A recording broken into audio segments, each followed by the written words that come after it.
You're listening to the ProcureTech podcast, your weekly show for all that's cooking in the digital procurement space. Yes, we've got the hottest startups, thought leadership, and conversation from visionary industry experts, and definitely no stiff corporate content. I'm your host, James Meads, procurement pro, digital nomad, and ProcureTech fanboy. And now, here's this week's show.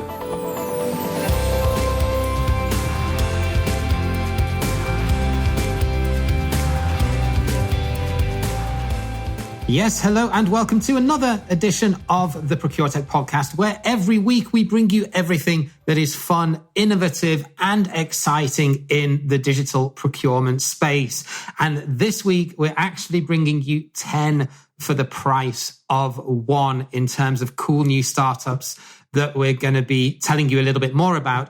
But just a quick note before we do proceed, this actually is going to be the last episode in series 2 of the podcast. We're going to be taking a short summer break and we're going to be back in September. And we've got a great series 3 with a new format planned and are also well on the way to putting together a series 4 as well with some more fresh content. If you want to get updates on what we're doing there, then don't forget to join our newsletter. The link is in the show notes to be kept up to speed on what we're up to.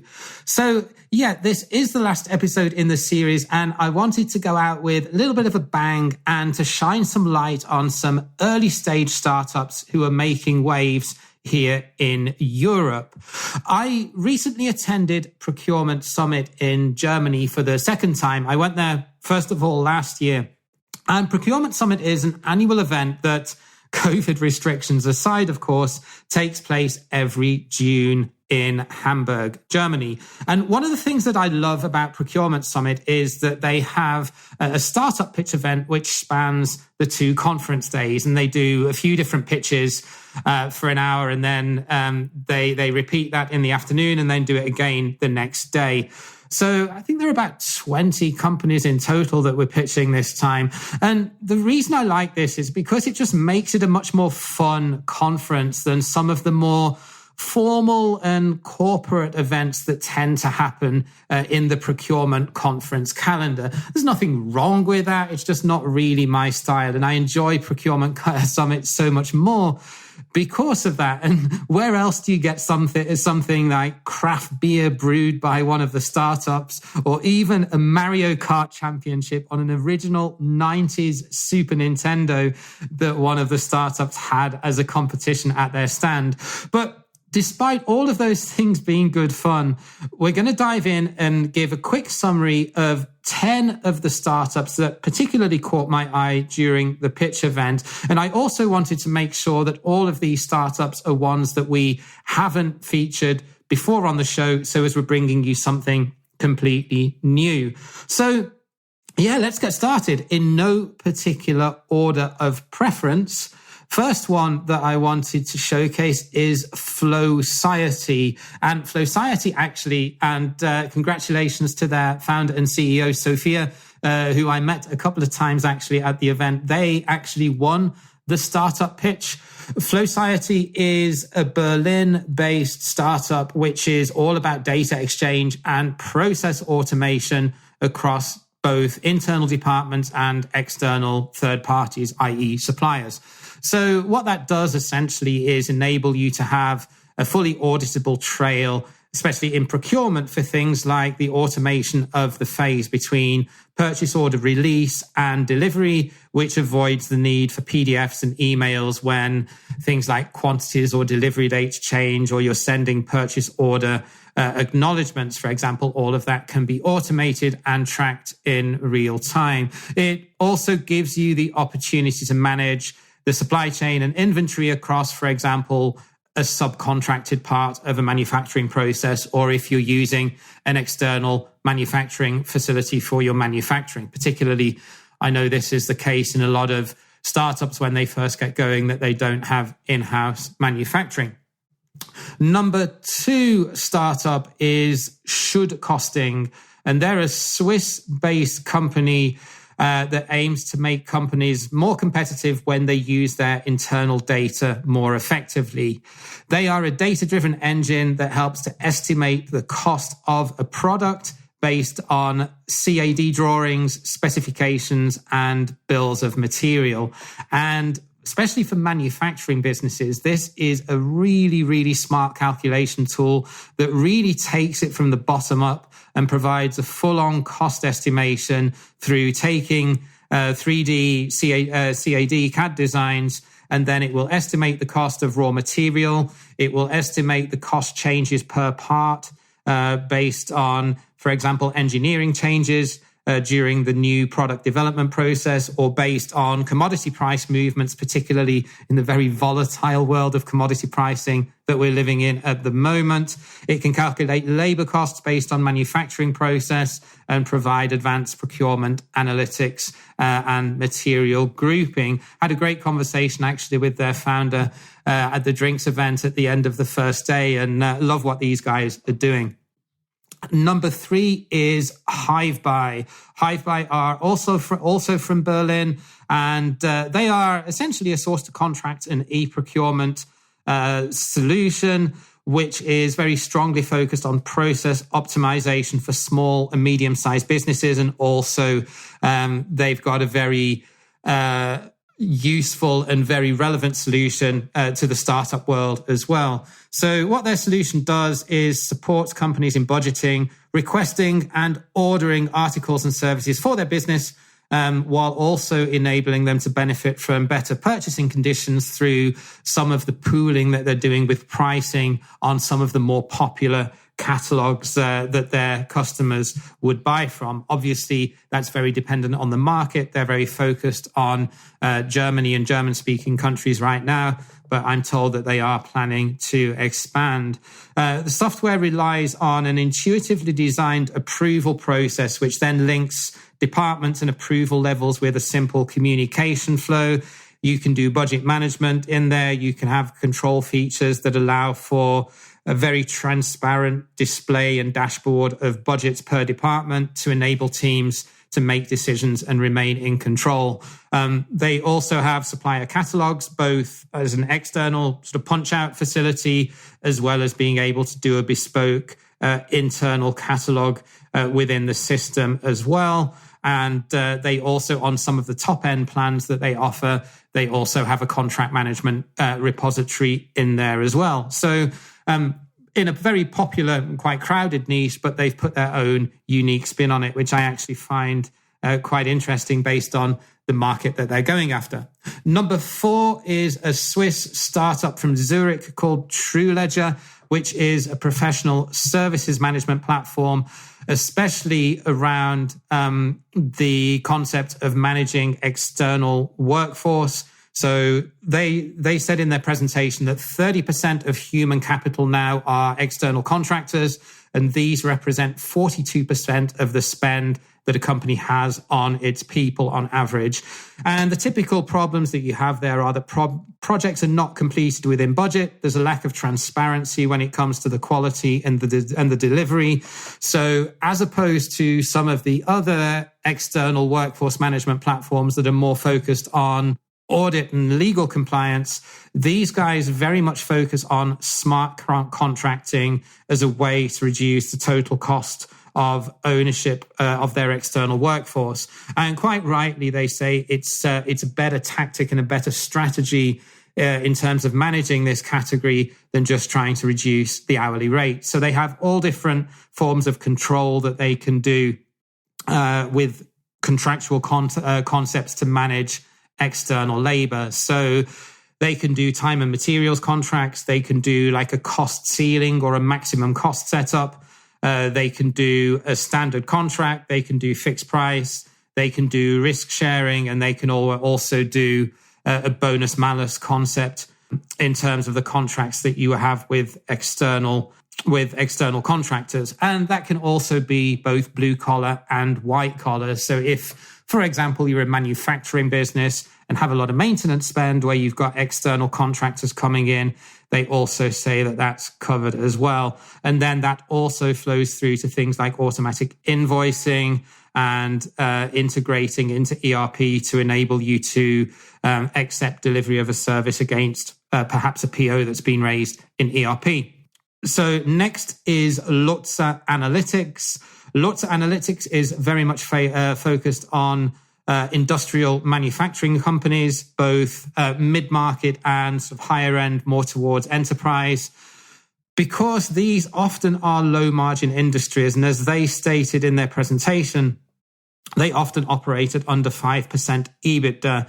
And when 60% plus of a company's revenue is spent on external suppliers, what they claim is that they can deliver 7.5% savings on average that they deliver to their customers just by having better data and better insights that can create measurable value through both global market intelligence, having effective cost breakdowns of the products that they're purchasing.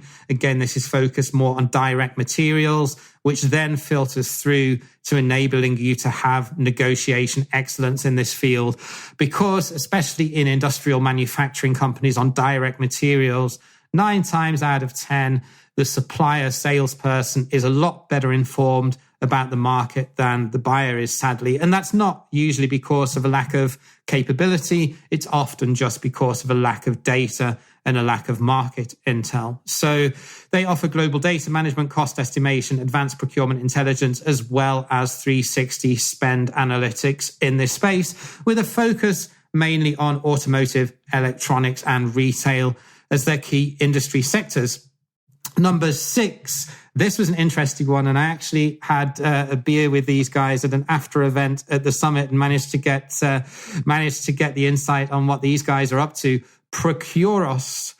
Procuros is they are based in Hamburg, so they had a home game, as they would say, at the summit, and they deal with the automation of B2B transactions, acting as a one-to-all platform, as a type of middleware that connects ERP systems to the end user, really to facilitate and automate manual processes that go through to ERP into being digital workflows with a user-friendly interface. So they're able to do an automatic data exchange directly from an ERP system and provide that through a self-serve interface for both buyer and stakeholder alike that they say is as easy as sending someone a Facebook friend request if they want, for example, a supplier or a stakeholder to collaborate with them or upload something onto their platform. So again, all about user experience and making supplier onboarding and stakeholder adoption much, much easier than it has been traditionally in some of the legacy brand suites and also in traditional ERP systems. Number 7 is a German startup in the supplier scouting category called Matchery. And they've developed a supplier scouting tool, which is simple and effective and brings unstructured, decentralized, and diverse supplier information into a harmonized supplier search. And they do this through doing 3 different things. They have a web scraper. So, the traditional web scraper, not traditional, but the existing technology that scrapes the web for supplier data off of websites. They also access publicly accessible data outside of the supplier websites, and they have an API which connects to other systems that also is able to enrich that data as well. And then they take the data from all those 3 sources and use AI and machine learning to cleanse that data and categorize it and bring it into their Matchery database. They claim that it takes 5 minutes to find suitable suppliers for any specific category, and they have 10 million structured data profiles. So if you're looking for a supplier for a specific product or service, and you're maybe new to your category or you don't have a detailed database of potential suppliers, then that's potentially one that could help you.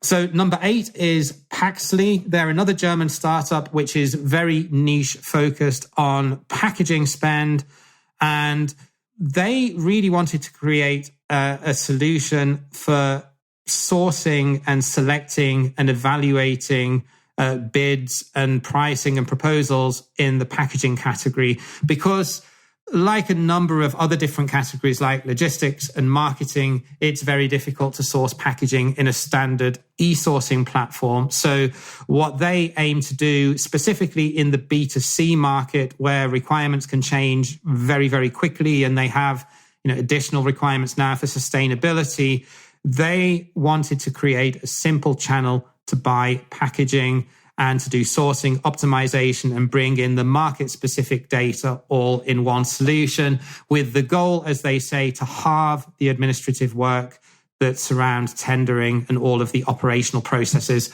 when it comes to buying packaging. Number 9 is another solution like Flowciety Analytics and like Should Costing, that is very much focused on manufacturing businesses. And number 9 is Tacto. They are based in Munich, and their solution is really an end-to-end source-to-contract and analytics portal for direct manufacturing businesses, especially medium-sized businesses that are around 100 million euro and upwards in size. So they really focus on having an intelligent procurement operating system that helps to easily identify opportunities in procurement and then to realize them within the platform, covering sourcing, RFX, and as well as operational purchasing. And they also have a supplier portal, vendor portal, and analytics in there built in as well.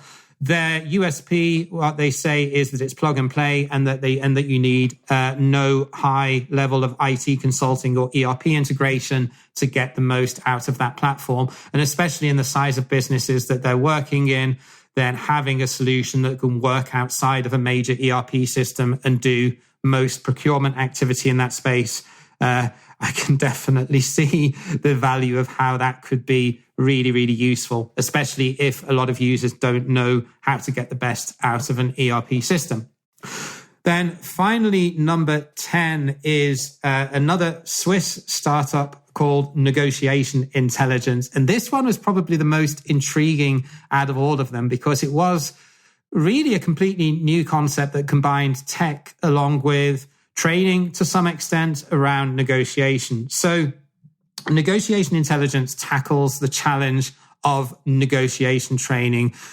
Specifically, we've all been there. We've all been on negotiation training. Then we come back and we forget about it, or, the handout that we got after the training just gets shut off in our drawer somewhere and we never look at it for another year. It's often difficult to put what we learn on training courses into practice from a static classroom environment into the real world. So Negotiation Intelligence aims to solve that. So they have, at their heart, they have an AI-driven core engine that gives live training. So that's the control part. Then they have built in role-playing negotiations into their solution, which is like the gamifying part of it.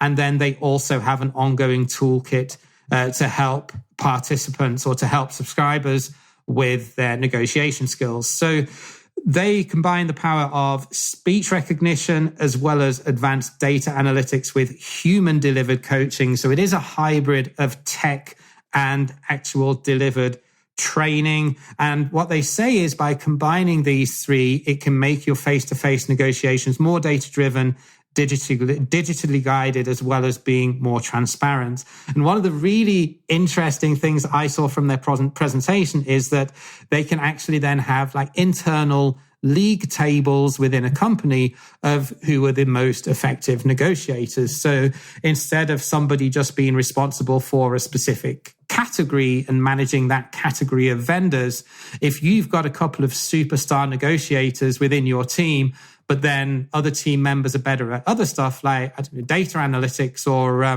or putting together presentations or doing strategies, then it can really help with the division of labor within a procurement team to get the most out of each individual strength. What they claim is that it reduces training time by up to 70%, as well as being able to leverage the best from the most effective negotiators within an organization. So they are the 10 most innovative suppliers, startups that I met with and saw the pictures of at Procurement Summit recently that we haven't featured in the podcast up until now. I hope it was useful. We're going to leave the links to their websites and their LinkedIn pages in the show notes. I know most of these guys personally, so if you are listening to this and you think some of them are interesting, then reach out and I'm happy to facilitate a conversation with any of these guys. If you would like me to, it would be an absolute pleasure. And yeah, before we sign off, I just really wanted to thank everyone who has listened to Series 2 of the podcast. We've doubled our average number of monthly listeners since we did the first series back in 2020. And I really can't thank all of you enough for listening to the show each week. I often say at the end of each podcast that there are a lot of procurement podcasts out there now, some of them producing more consistently in terms of the content than others. But certainly, there's a good batch of weekly podcasts out there that really put out some good content. So I'm honored and humbled that you've listened to us over the past almost 1 year since we relaunched with Series 2.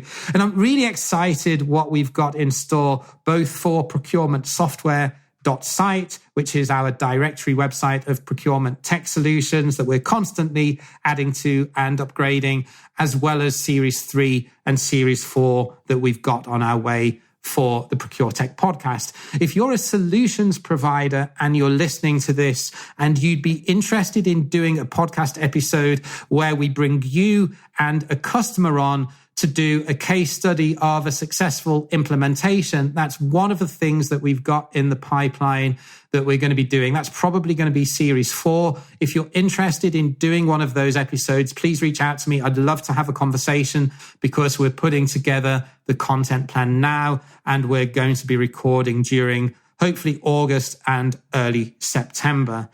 So yeah, that's it for me, really. We will continue to focus with what we do across all of our channels on new and innovative solutions, especially the ones that focus on mid-market businesses, because there is a lot of content and a lot of platforms, or some platforms already, that are really more focused on enterprise, whereas I see the growth and the innovation and the potential when it comes to greenfield digitization projects as really being for mid-market businesses. So that going into Q4 and going into next year is going to be our focus ongoing. Thank you once again for listening. Take care. Have a great summer wherever you are. Enjoy your holidays and time off if you're going to be on the beach or in the mountains. And I will see you back again in September.